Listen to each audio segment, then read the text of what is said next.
नमस्कार दोस्तों, आप सबका हमारे हिंदी ज्ञान बोध चैनल पर स्वागत है। दोस्तों, हम प्रीवियस ईयर क्वेश्चन पेपर की चैप्टर वाइज सीरीज़ कर रहे थे।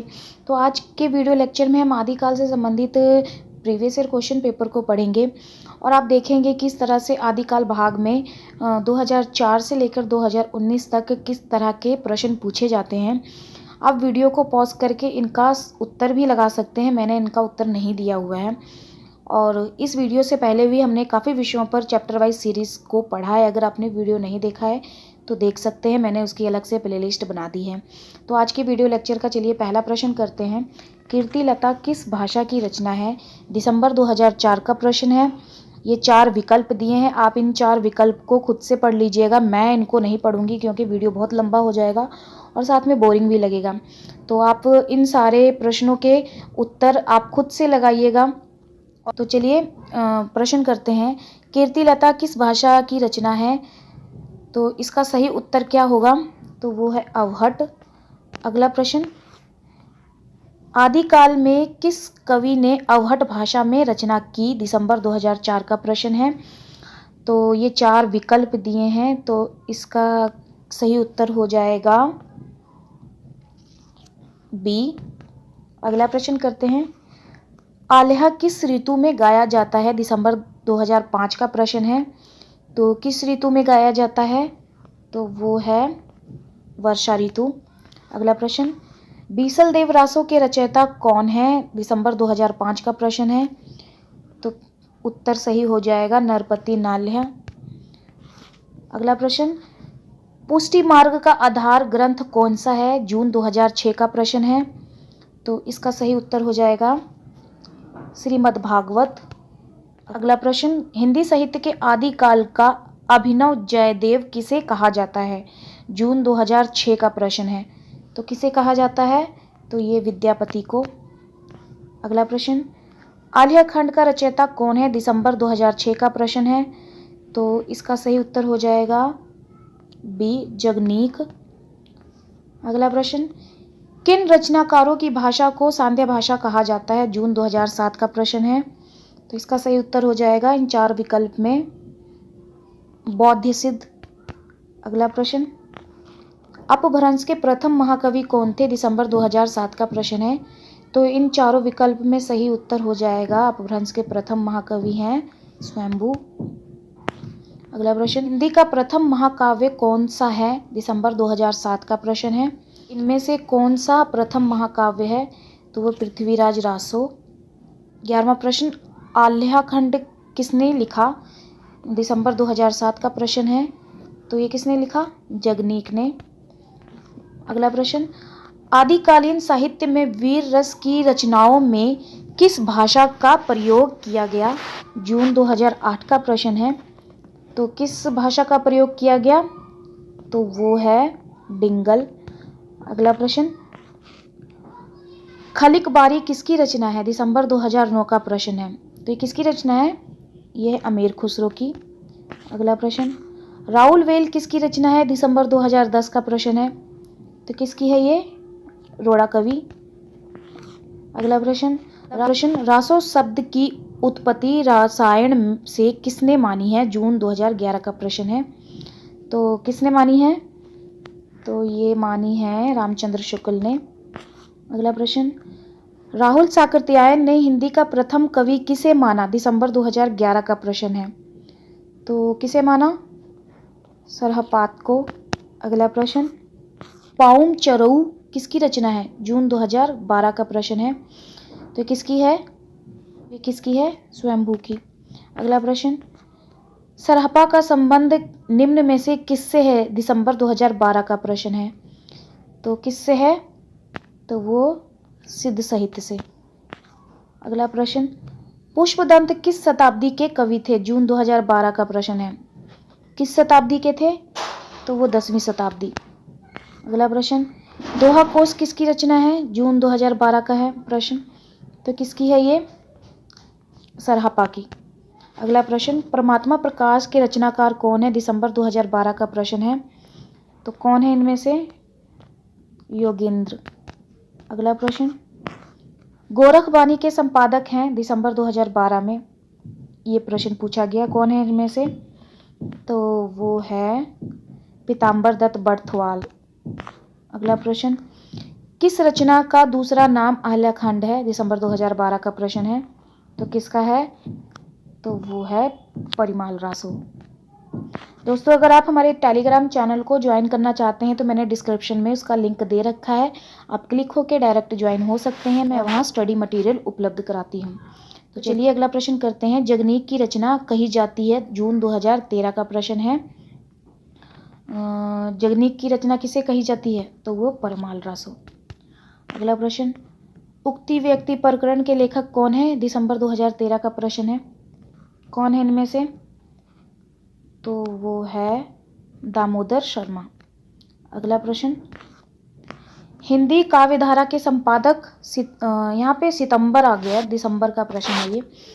हिंदी काव्यधारा के संपादक कौन है? दिसंबर 2013 का प्रश्न है। तो कौन है इनमें से? राहुल साकृत्यायन।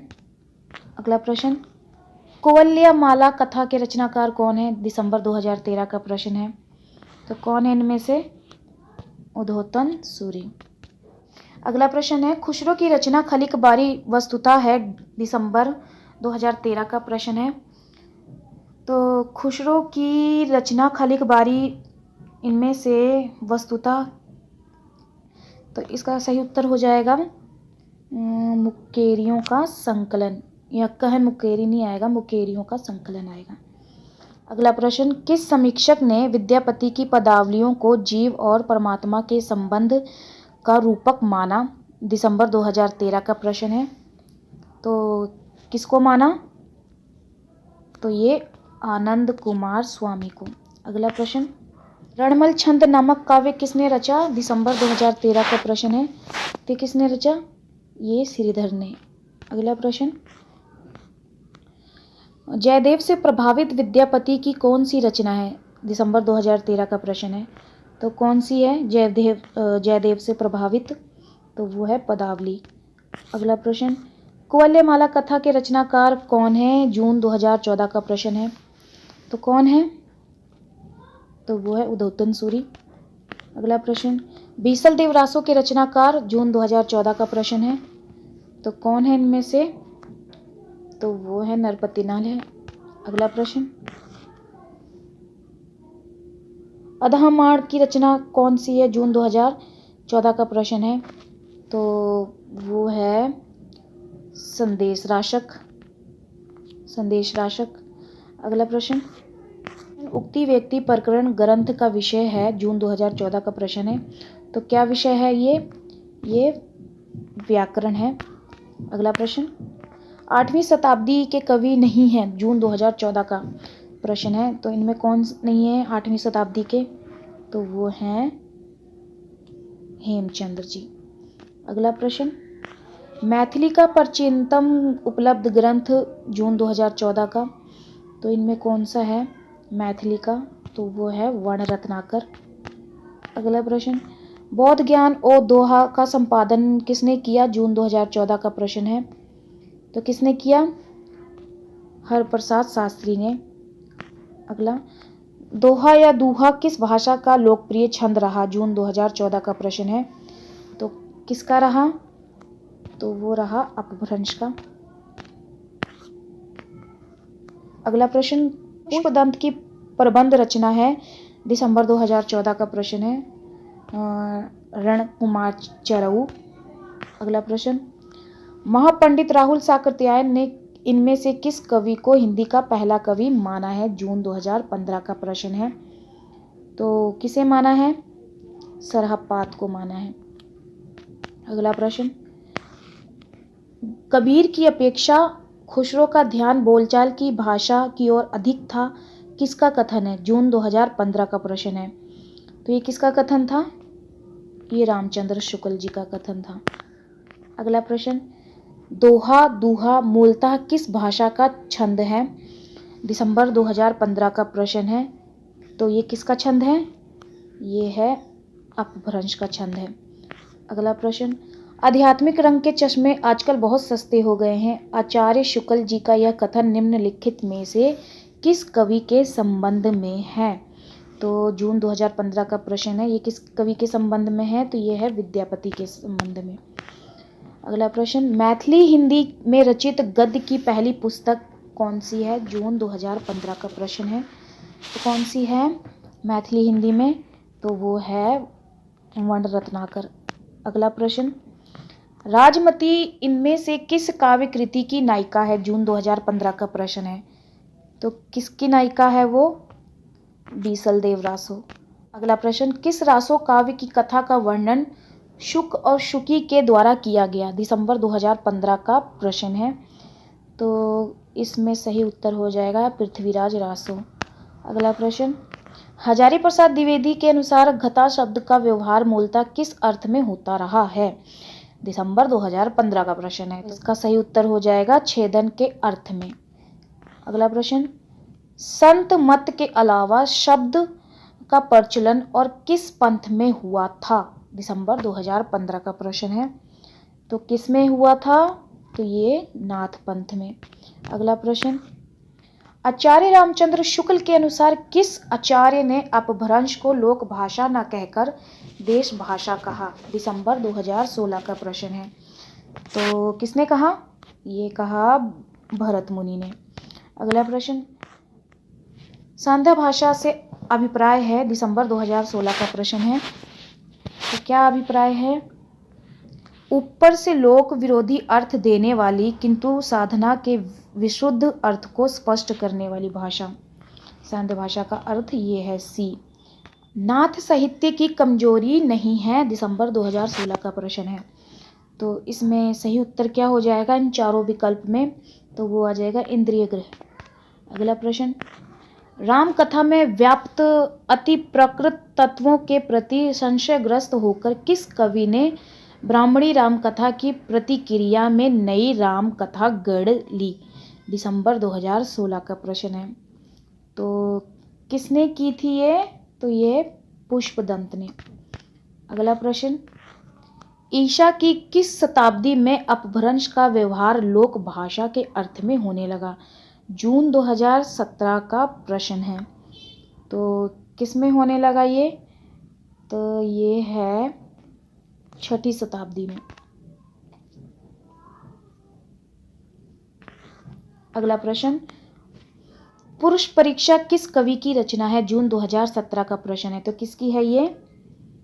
ये है विद्यापति की। अगला प्रश्न, निम्नलिखित में से कौन सा विद्वान पृथ्वीराज रासो को सर्वथा अप्रमाणिक ग्रंथ मानने वालों में से नहीं है? जून 2017 का प्रश्न है। तो कौन नहीं है इनमें से? वो है गौरी शंकर हीरालाल ओझा।